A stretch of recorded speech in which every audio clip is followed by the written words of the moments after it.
ബംഗ്ലാദേശിൽ കഴിഞ്ഞ 7 മാസത്തിനിടെ മതന്യൂനപക്ഷങ്ങൾക്കെതിരെ ആക്രമണത്തിൽ കൊല്ലപ്പെട്ടത് 116 പേരെന്ന് റിപ്പോർട്ട്. എല്ലാം അതിക്രൂര കൊലപാതകങ്ങൾ. ന്യൂനപക്ഷങ്ങൾക്കെതിരായ അതിക്രമങ്ങൾ സർക്കാർ മറച്ചുവെക്കുന്നുവെന്ന ആക്ഷേപവും ശക്തമാവും.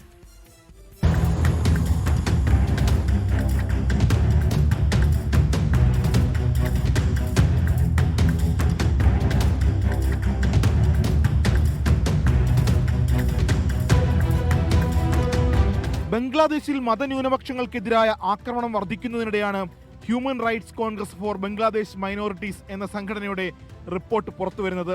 7 മാസത്തിനിടെ 116 പേരാണ് അതിക്രൂരമായ ആക്രമണങ്ങളിൽ കൊല്ലപ്പെട്ടത്. ഈ കൊലപാതകങ്ങളെല്ലാം കഴിഞ്ഞ 8 ദശാബ്ദങ്ങളായി ബംഗ്ലാദേശിൽ മതന്യൂനപക്ഷങ്ങൾക്കെതിരായി തുടരുന്ന ആക്രമണങ്ങളുടെ ഭാഗമാണെന്നും റിപ്പോർട്ടിൽ പരാമർശം.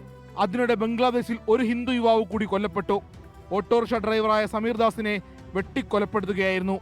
3 ആഴ്ചക്കിടെ നടന്ന 8ാമത്തെ കൊലപാതകമാണെന്നാണ് റിപ്പോർട്ട്. ഞായറാഴ്ച നടന്ന കൊലപാതക വിവരം പോലീസ് പുറത്തുവിട്ടത് ഇന്നലെയാണെന്നാണ് വിവരം. കേസിലെ പ്രതികൾ ഒളിവിലാണ്. ബംഗ്ലാദേശിൽ മതന്യൂനപക്ഷങ്ങൾക്കെതിരായ ആക്രമണവും അതിനെ തുടർന്നുള്ള വിവരങ്ങളും പോലീസും സർക്കാരും മറച്ചുവെക്കുകയാണെന്നും ആക്ഷേപമുണ്ട്.